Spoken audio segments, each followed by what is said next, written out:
3 questions de la pastorale liturgique et sacramentelle de Nancy au père Amer Awad du diocèse de Verdun, curé de la paroisse Saint-Bernard de la vallée de l'Autun, vicaire épiscopal, responsable diocésain de la pastorale liturgique et sacramentelle, cérémoniaire diocésain et étudiant en liturgie. En cette période si particulière que nous traversons de confinement, on entend beaucoup parler de liturgie.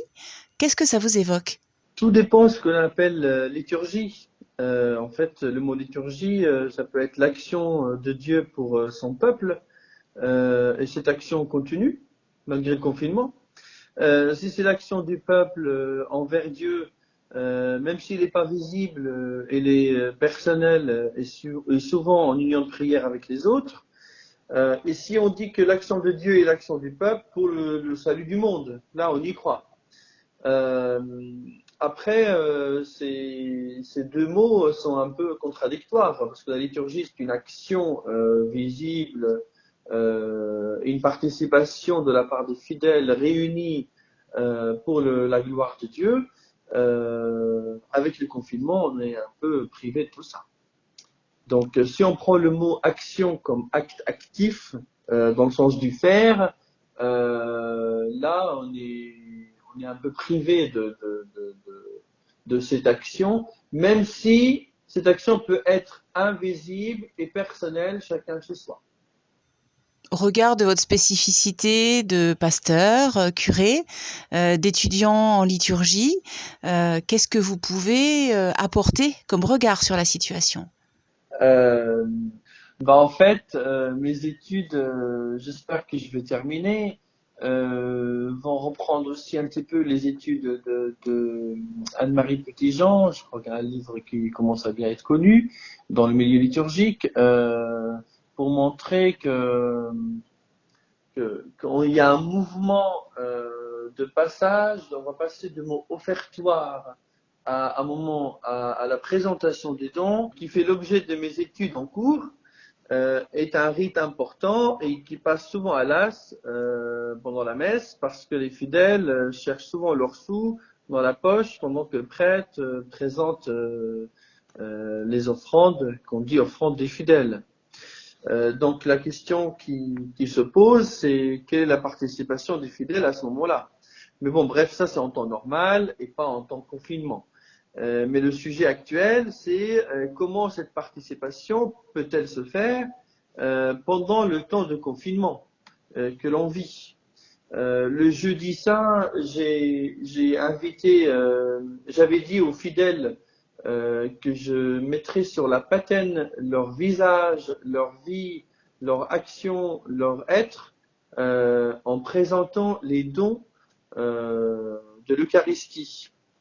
Eh bien, j'ai invité les gens à s'associer à l'offrande que le prêtre fait et présente au Seigneur, en rentrant en profondeur en soi-même, pour dire au Seigneur, bien, je t'offre ma vie, je t'offre mes joies, je t'offre mes peines, je t'offre ma famille, mon travail, etc.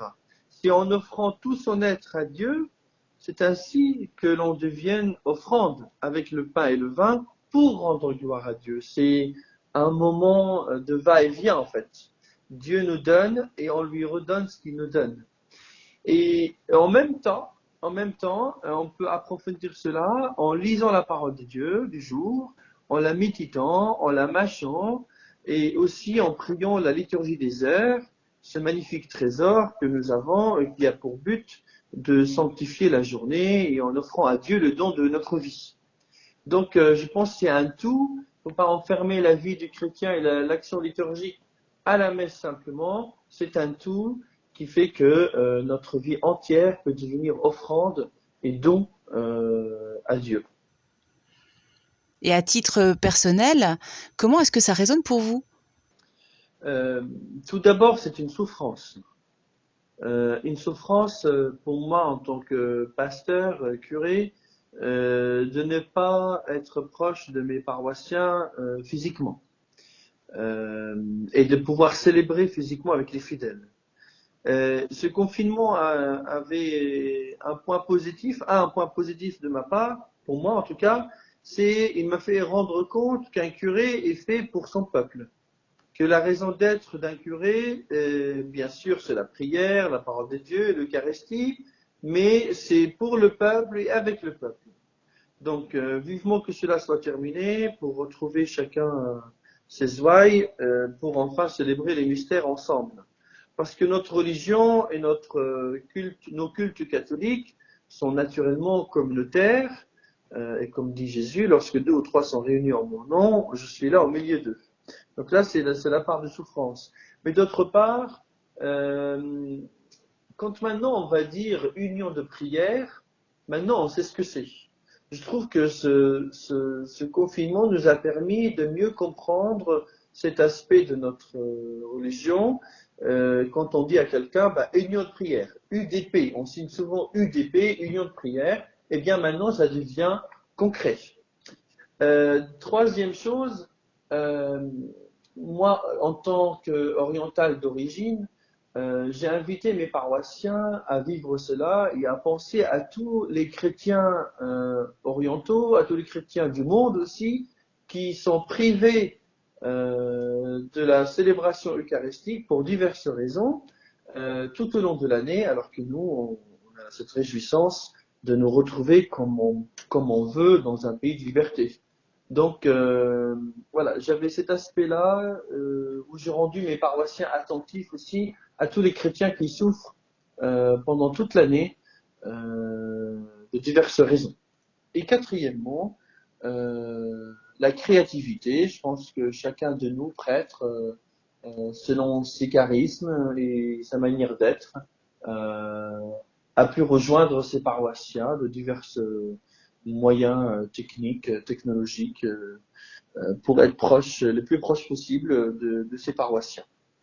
Donc voilà, c'est en tout cas pour ma part, c'était une prière quotidienne basée sur la parole de Dieu du jour, une méditation, une prière d'intercession. Et là, depuis Pâques, on avait lancé une prière pour tous les acteurs actifs de notre paroisse. Et tous les jours, il y a une catégorie de personnes pour qui on prie. Et aujourd'hui, c'est le dernier jour, je suis épuisé.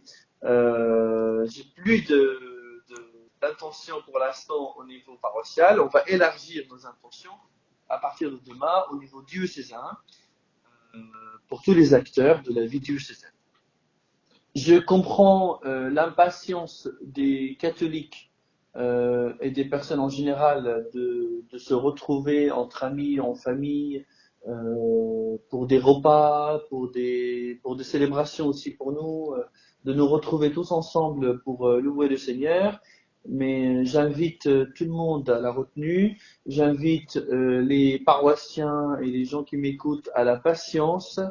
C'est en obéissant à nos autorités et civiles et religieuses qu'on arrivera au bien commun, même si on comprend pas tout, même si on n'est pas forcément d'accord. Je pense que le plus important, c'est de vivre cela paisiblement. Le moment n'est pas à la polémique, le moment est à l'union pour que cette pandémie s'efface et s'en aille le plus tôt possible, pour qu'on se retrouve de nouveau dans la joie et la bonne humeur pour prier et louer le Seigneur. Merci, Père.